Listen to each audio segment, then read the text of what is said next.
G'day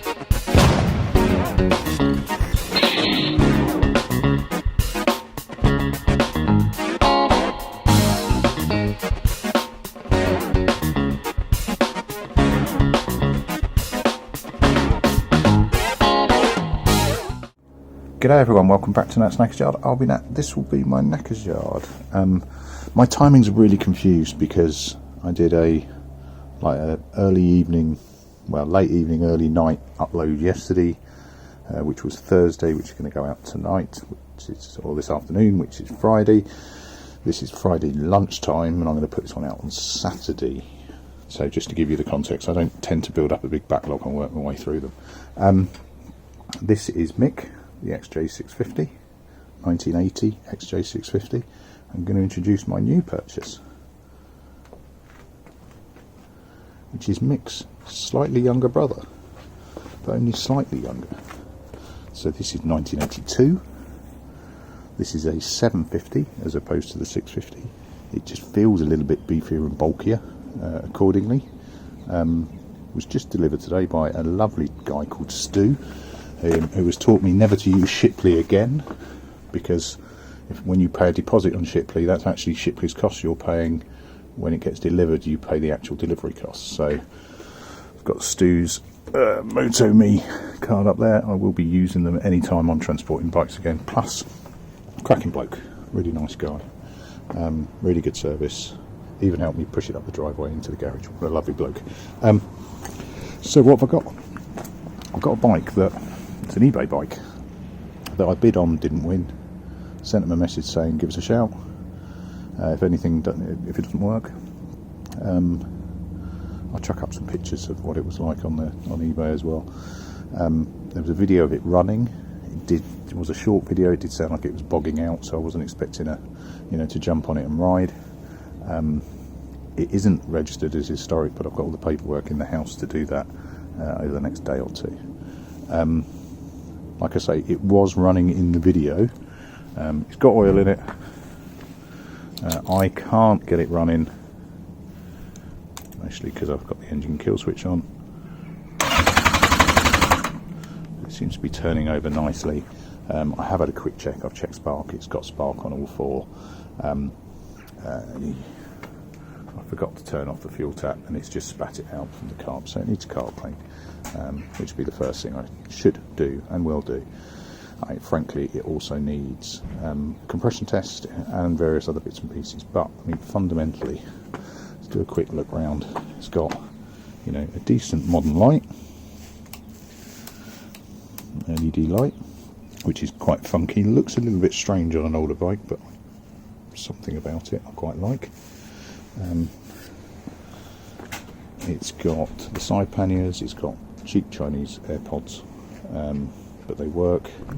It's got a rear light that's excellent for signalling helicopters. The whole back is a bit shoddy. Brake light works. It's got cheapy Chinese indicators, but again, they work, and they're those funky buildy ones. So at some point they've had a relay switch change as well. I quite like it. The tank looks amazing until you open it. Unfortunately it's a separate key, which is always a pain in the butt. We'll grab a torch. It does have a fuel filter on it, but there aren't that many fuel filters in the world that can deal with what you can't quite see there. It is. There we go. It's been lined at some point, and the lining has just shut itself. It does have a fuel filter on it, but there's a limited amount a fuel filter can do. It's a funky little filter, that, actually. The tap has no vacuum on it, so it's just been running, or it's been set up to run direct, which I think is probably putting too much pressure on the carbs. and it's just flooding, which I think is why it's not starting. I have got it to purr on quick start, but it was blatantly just running on the quick start. It wasn't getting fuel through, which either means all the keck in there, and there is a lot, which is a shame because it's a gorgeous looking tank, but I'll have a look. It's the wrong tap because it's not running on a vacuum. I've checked it, selects gears, pipes are in quite good nick. Don't get me wrong, they're mucky, but they'll clean up, not a problem. Tyres are okay but old, they'll need replacing at some point. Brakes, twin brakes on the front on the 750 as opposed to the single on the 650, which is good. Rear brake seems to work okay. I haven't checked the oil in the shafty, but I will. The shaft doesn't look too badly corroded, and again, rear tyre low and old, but you know, functional to a degree. Wheels actually looking quite good nick, although I think they've just been painted over at some point. But why have you done this to yourself, Nat? Why, if one bike's annoying you, have you got one very, very similar?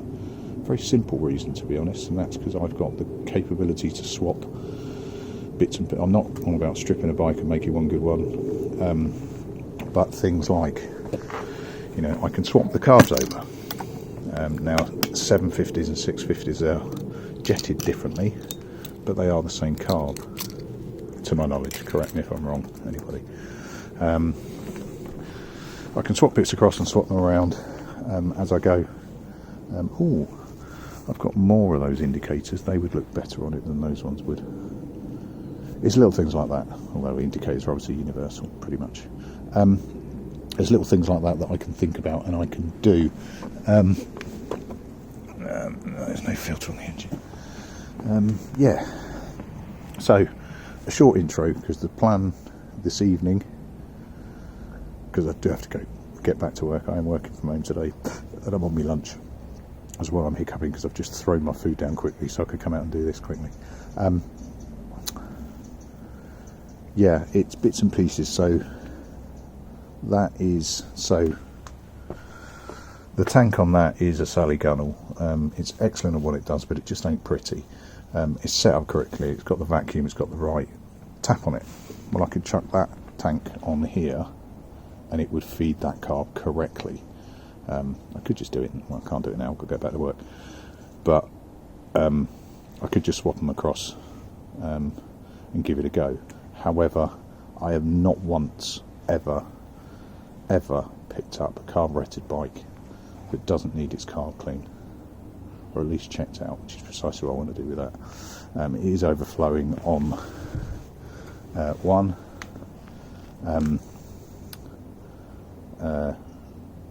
That might just be because it's got too much fuel landing on it. But saying that, the float and the float valve should stop that happening, and obviously it's not. A concurrent project more than necessarily a new project, but I do want this rideable quickly.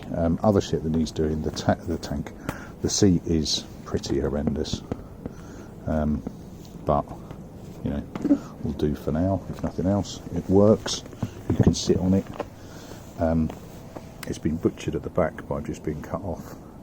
The two end pieces rammed in and then bolted with a couple of straps at the top. An ugly solution, but it works. The plate angle is almost flat where it is, so I'll probably have to, you know, bodge and fashion something similar just to bring that out and down a little bit. I don't want to go down the route of a side license plate if I can get away with it, but you know, if I have to, I have to. And it's scrubby. It's been hand painted rather than sprayed, I think. But I'm not going really bullshit on this. This is going to be a functional thing before I start trying to pretty. I've made the mistake with that one of going pretty before functional, and it's the wrong way to do it. So that'll do me for now. I think I'll do it in this upload. Give it a carb clean this evening, chuck it back on, and then see if we can make a noise. See you in a bit. Okay, so it is the next day. So what have I done? And what aren't I doing? What I'm probably doing is getting a new camera, because this fucking thing can't handle the cold. Neither can I. It is below zero. It's what? 3:45 in the afternoon. It's below zero. It's only getting colder. So where I am now is as far as I'm going. I've had the carb off. Gave it a clean last night. It was fine. Didn't really need it. It was jetted. The pilot jets were clear, so I think it's a fuel supply into it rather than anything else. It was jetted to 112, which is nuts. Standard jetting is 120 for a 750. Oh, excuse me. That was at 112. Had 122 on it. I mean, yeah, I would be looking at 122, maybe even higher with the exhaust as well. But anyway, it's now got 120s in it because that's what I had. It's all nice and clean. The gaskets on it were really fucked. The float valve, the float bowl gaskets were pretty fucked, so I've replaced those. Tank wise, I was just going to chuck on the other tank, as pretty much I discussed it on the other one. Doesn't fit. It's not wide enough to go round the lugs. So what I've done instead is I swapped the petcock, the petrol tap, from that one to that one, because I want the vacuum valve on it, because I think that's the issue. It just didn't like having direct flow on it. So that was all good. Went to start it. I'd left the fucking thing turned on overnight, battery dead. Went to charge the battery and thought it's struggling because it is so cold to charge out here. Went to take it inside, and the lug from the positive has just broken off. Now, it's annoying, it's a pisser, it's everything else, but frankly I'd rather it did it now than anything else. So I'm going to take that inside. I've got my little homework kit over there behind you to do this evening. In the warm, because it's chuffing cold. I've taken the battery in to charge, so first proper start-up attempt will be tomorrow, and will be the next upload. It's a pisser. It is annoying, but these things happen when you're playing with old bikes. That's it's just the way these things go. So next upload will be first proper start attempt. We'll see how we go. We've got a little bit of spaghetti western of fuel cables and everything else. It will need tidying up, and then we'll see if this thing runs at all. Like I said before, and I think I'll try and drop the video in. It has run. It just wouldn't for me. But there's nothing new there. Right, that'll do me for another one. I need a name. It's Mick's younger, bigger brother. So I think it's probably Mack. So Mick and Mack. That'll do me. Cheers all, and I'll catch you on the next one. Ta-da.